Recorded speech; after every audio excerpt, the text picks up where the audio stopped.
بسم اللہ الرحمن الرحیم۔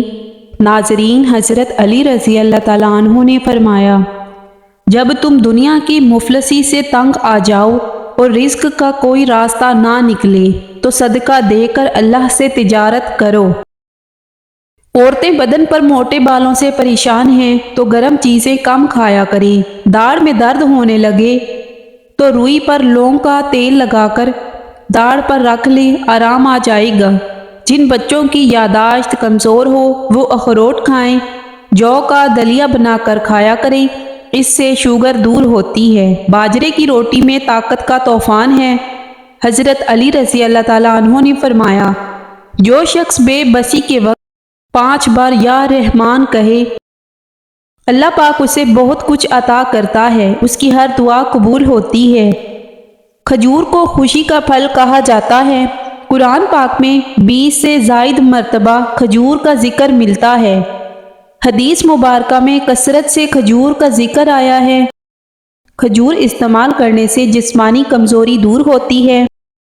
جو عورتیں ناشتے کے اندر جو کا دلیا کھاتی ہیں، ایسی عورتیں ہمیشہ جوان نظر آتی ہیں۔ روزانہ سونف والا دودھ پینے سے آپ کا رنگ گورا ہوتا ہے۔ کوشش کریں روٹی کا استعمال دن کو کیا کریں، رات کو کم کیا کریں۔ انگور کھانے سے ذہانت میں اضافہ ہوتا ہے۔ اگر ہچکیاں لگ جائیں تو پودینے کے پتے چبائیں۔ اگر آپ کے بال بہت زیادہ جھڑتے ہیں تو بالوں کو ابلے ہوئے چاولوں کے پانی سے واش کیا کریں۔ رات کو سونے سے قبل خشک آلو بخارا کھائیں۔ معدے کی تیزابیت اور گیس قبض ختم ہو جائے گی۔ جو انسان صبر کی چادر اوڑھ لیتا ہے وہ عزت اور بزرگی پاتا ہے۔ انسان گناہ کرنے کی وجہ سے دوزخ نہیں جائے گا، بلکہ اپنے گناہوں پر مطمئن رہنے اور رب کریم سے توبہ نہ کرنے کی وجہ سے دوزخ میں جائے گا۔ زیادہ پانی پیو، تھکاوٹ کم ہوگی۔ گنے کا رس دوپہر کو پی لیا کرو، اس سے آپ کی آنکھوں میں کشش آتی ہے۔ کسی کے بارے میں گمان رکھنا بھی ایک سعادت کی بات ہے جو رب کریم کسی کو عطا کرتا ہے۔ نوٹوں کے اندر انتہائی خطرناک اور پھیلنے والی بیماریوں کے جراثیم پائے جاتے ہیں۔ نوٹوں کی وجہ سے ہیپاٹائٹس پھیلنے کا خدشہ ہے۔ اور جب تم زندگی میں ناکام ہو جاؤ تو رب کریم سے گفتگو کرو، وہ تمام دلوں کا حال بہتر جانتا ہے۔ بہتر دن حاصل کرنے کے لیے بدترین دنوں سے لڑنا پڑتا ہے۔ پنجرے میں پیدا ہونے والے جانوروں کو لگتا ہے کہ اڑنا ایک بیماری ہے۔ ایک بابا جی کہا کرتے تھے کہ زندگی جب مایوس ہو جاتی ہے تبھی تو محسوس ہوتی ہے۔ اگر بیٹی بری ہوتی تو اللہ کریم اپنی محبوب صلی اللہ علیہ وآلہ وسلم کو 4 بیٹیاں عطا نہ کرتا۔ کان کا درد بہت تکلیف دہ ہوتا ہے۔ سرسوں کے تیل کا استعمال کان کے درد میں نہایت مفید ہوتا ہے۔ سرسوں کے تیل میں لونگ جلا کر یہ تیل کان میں ڈالا جائے تو کان کے درد کو بہت فائدہ ہوتا ہے۔ اس کے علاوہ صرف گرم سرسوں کا تیل بھی کان میں ڈالنے سے کان کا درد ٹھیک ہو جاتا ہے۔ انار کھانے کا معمول بناؤ۔ انار کا ہر دانہ تمہارے بدن میں جا کر دل کو روشن کرتا ہے اور 40 دن تک شیطان کو تمہارے جسم سے نکال دیتا ہے۔ رشتوں کی بنیادیں احساس کرنا ہے، اور احساس وہی انسان کرتا ہے جو خود غرض نہیں ہوتا۔ ناراضگی بھی ایک بڑے مزے کا رشتہ ہے۔ انسان دل و دماغ میں رہتا ہے۔ خوف ایک وائرس ہے جس کی ویکسین اللہ کریم پر بھروسہ ہے۔ ہم نے ہر انسان کو احترام کے قابل جانا۔ کسی کے دل میں کیا ہے؟ انڈوں کا ابلا ہوا پانی ضائع نہ کریں بلکہ اس سے چہرہ دھو لیں، چہرے کی جھریاں غائب ہو جائیں گی۔ بالوں میں سورج مکھی کا تیل لگانے سے ساری زندگی بال خشک نہیں ہوں گے۔ خشک دھنیے کے 3 سے 4 دانے چبانے سے قے نہیں آتی۔ پیٹ کے بل سونے سے بڑھاپا جلدی آتا ہے۔ دہی کے ساتھ بادام کھاؤ، طاقت آ جائے گی۔ ہلدی بوڑھے چہرے کو جوان کر دیتی ہے۔ روزانہ 1 گاجر کھانے سے جسم میں خون بنتا ہے، جسمانی کمزوری دور ہوتی ہے۔ ناریل کے استعمال کرنے سے بندے کے اندر کی کمزوری اور سستی ختم ہوتی ہے۔